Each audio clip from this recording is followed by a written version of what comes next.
So the other thing that's been happening the last 5 years, as we all know, with the economy being in the difficult straits that it was, is that state revenues fell, and of course that meant that state expenditures fell. I don't want to get too much into the disproportionality, but let me just say Human Services took significant cuts. The services to the people who rely on state government for their basic needs. So to speak some to that and the need that as the economy begins to stabilize and recover, the need to reinvest again in such a basic mission of state government, and that is taking care of its neediest. Deirdre Hunter from JRI.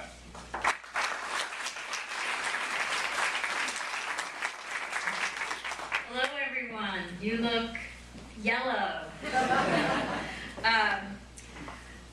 I'm going to be very brief. Since fiscal year 2009, with the national, global fiscal meltdown, we've each been asked to do more with less.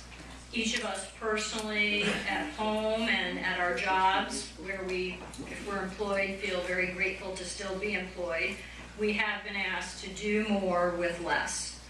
Our families, businesses, neighborhoods, religious congregations, towns, and cities have each had to make do with less. And many people seeking assistance to make ends meet,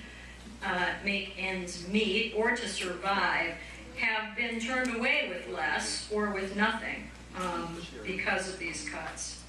As a Commonwealth, we have more elders, according to our census count.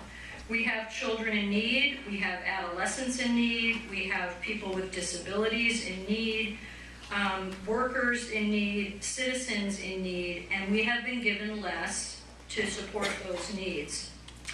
Some figures: disability services since fiscal year 09 have been cut $16.1 million. We're talking hundreds of millions of cuts since fiscal year 09 to Human Services.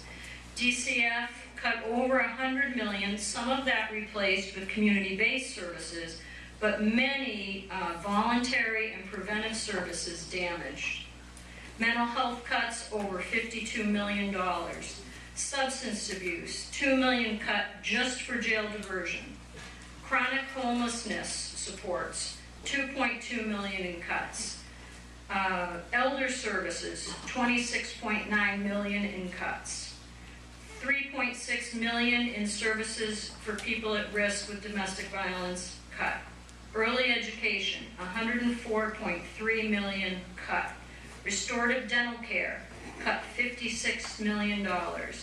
Health care for some legal immigrants, eliminated.